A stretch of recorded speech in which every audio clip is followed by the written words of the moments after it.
Good, Jason. Well, I use this Opti2 two-cycle mix. I don't know if anybody uses that, but it's got fuel stabilizer built in it. I think it's pretty good, but it's just the only reason I thought about that because I just put some in this tank. I'm putting 1 gallon, 2.5 gallon tank. Went over. You went over. 2.5 gallon tank. Oh man! So you know how it gets in the winter time. Tank is so compressed. That's good for YouTube. You got me so rattled. The comment section will love that. You got me so rattled I'm not even focused. You ever make the mistake and read the comments? Yeah, I do. Unfortunately, yes. A lot of hope for our future society. Yeah. Got some great people out there. All right, I didn't waste but about 25 cents. Put the cap back on. Yeah, I guess.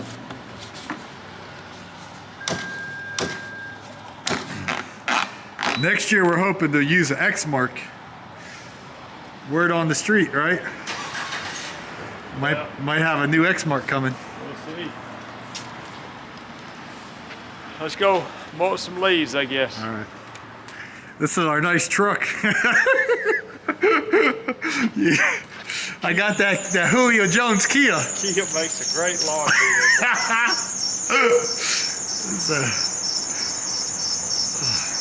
It's actually a pretty nice Kia. Got that Essentia water. Jason making fun of my Kia.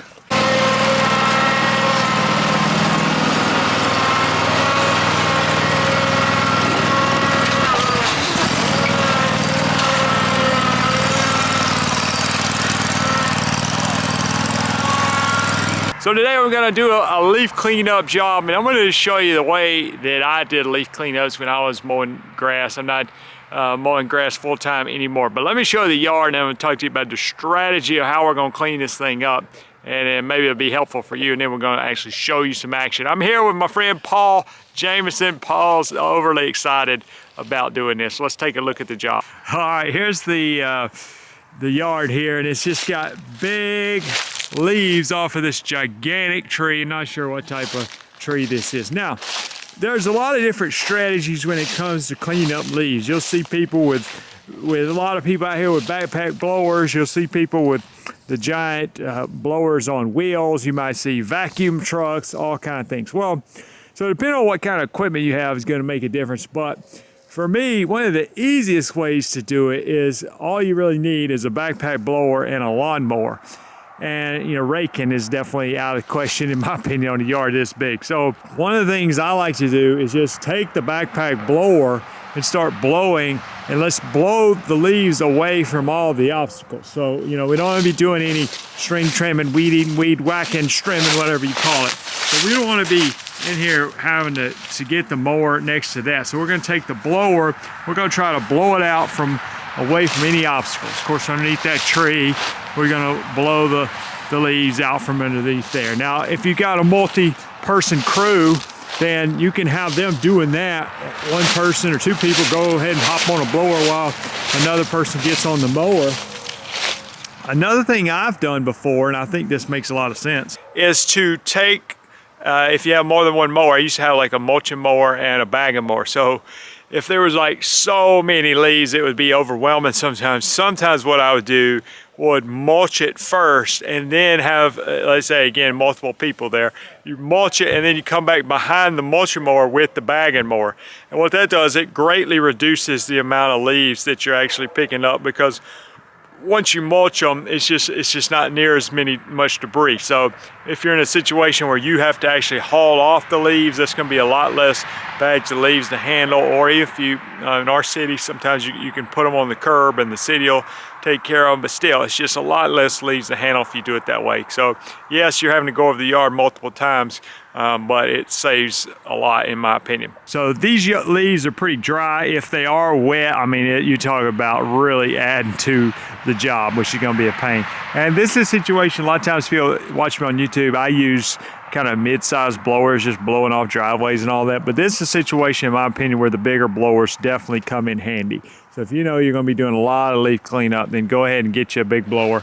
And let's, today we have got the big Echo blower. So Paul, he's over here doing something, I don't know.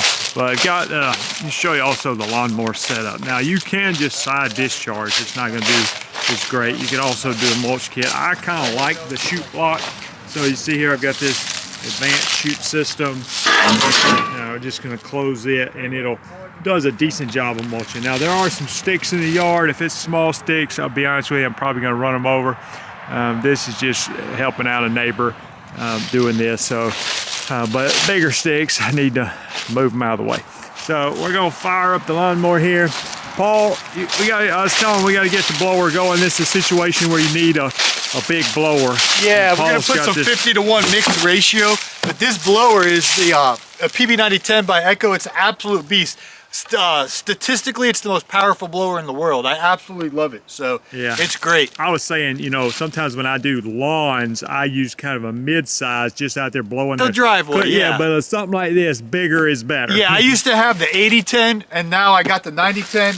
They fixed the tube, and this thing is absolutely great. So. Yeah, and I noticed one thing, you know, powerful, but it also has a really large diameter tube on it, so you're probably putting out a not only higher velocity but like a more volume, I would imagine. Yeah, as well. Velocity, volume.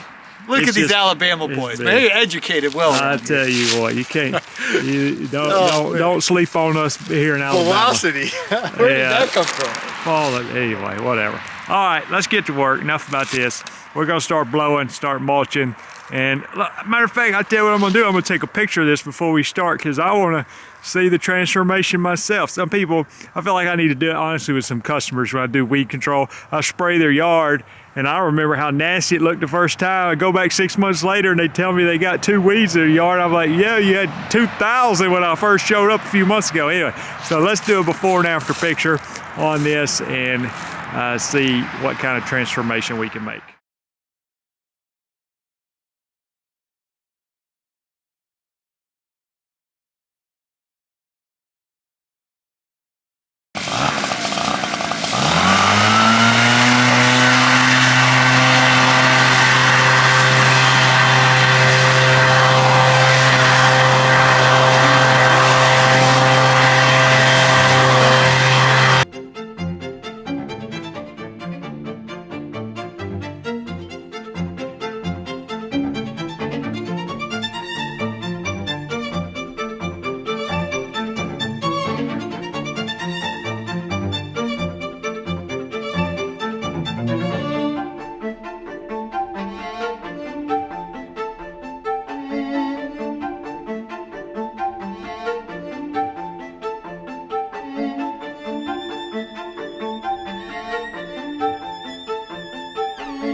You gonna blow off the trampoline, Jason?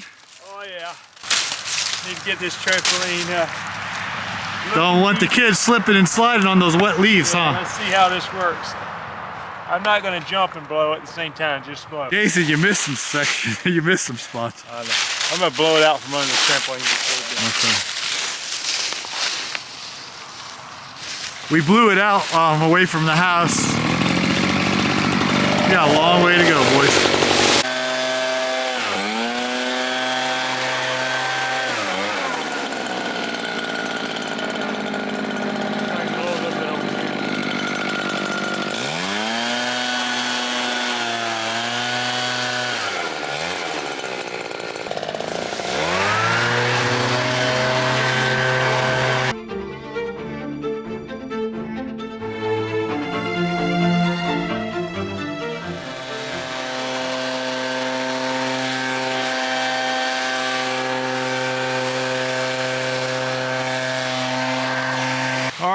So we got the leaves blown out around the trampoline, around the tree over there, off the driveway. It's not gonna be a 100% perfection job, but I do think we're about ready to start mulching up some leaves. We blew them away from the shrubs, blew them away from that big tree. We've got some pretty gigantic piles of leaves. We're gonna see how well it'll mulch up with the lawnmower. So let's fire that thing up. Let's see what happens. Tell you one thing too, I think your pattern can make a difference on this. So, you know, just think about this. If I just go like back and forth and back and forth and back and forth, I'm gonna leave a line of leaves every single time. So what I may do is go down, pushing the leaves to the outside, and then come back, push them outside, and then down and down. So basically I'm continuing to run over that same line of leaves over and over and over again. So it does a couple things. One, I'm re-mulching the leaves every time I go over it again. And two, I'm only leaving 2 lines of leaves on the outside that keep running over and over again. So I think that's a better strategy than just going down and back, and leaving a whole bunch of little strips of leaves. So it's just my thought. If you had a bag of mower, obviously that probably wouldn't make near as big of a difference.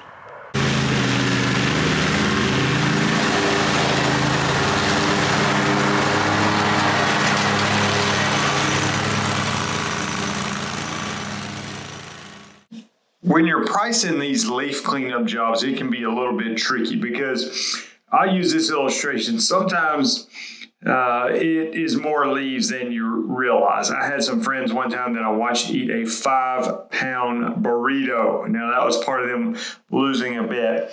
But when you see the 5-pound burrito, of course it looks big, but it looks doable. You know, oh, I can eat the 5-pound burrito.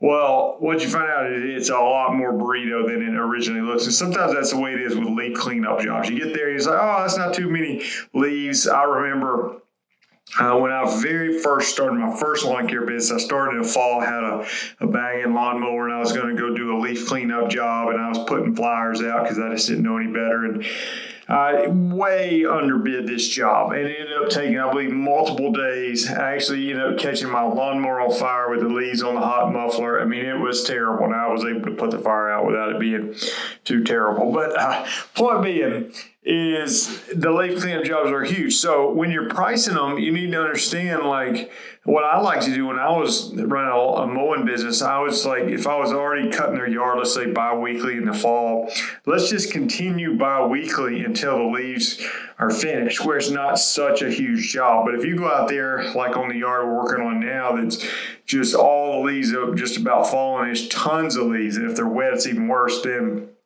you need to factor that in. You need probably some experience to understand just how long this is going to take you. The other thing is you got to understand, is it going to need to be bagged and like look perfect when you're done, or are you just mulching them up, making it look about 98% better? You know, because there's a difference if you got to go over and bag every single leaf. Are you supposed to haul away the clip-ins, or is the city going to haul it away, or you know, how does that work too? So there's a lot of factors when it comes to how much to charge. But again, if you can keep doing it on a regular schedule and they're not all piled up, then the job is not as bad. So just keep that in mind when you're pricing leaf cleanup.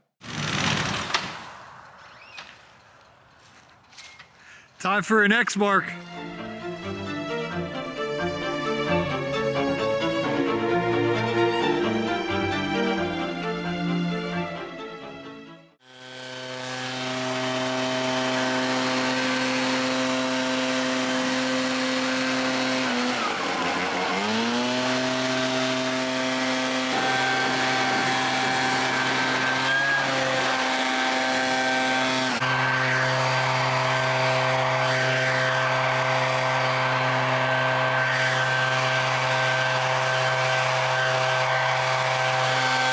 All right, Paul, we wrapped up the job. It was a lot of leaves. As I told Paul, and sometimes it doesn't look like that many leaves until you get out there and you start working on it. You say, man, that's a lot of leaves. Sometimes I know it looked like we were basically snow plowing the leaves, and you have to kind of finagle the lawnmower, back up, go forward, go around to get the leaves going. What was your thoughts on it, Paul? It was a big job. Biggest leaf cleanup I've ever done. Yeah, well, it looks a whole lot better. I'm not saying we got every single leaf, but when you're out here mulching, They say if you just keep on top of, if you mulch every 2 weeks, it obviously wouldn't be this big a deal. But when you wait till they all fall off the tree, then you got a giant job on your hand. Of course, when it's wet, it's even more of a pain.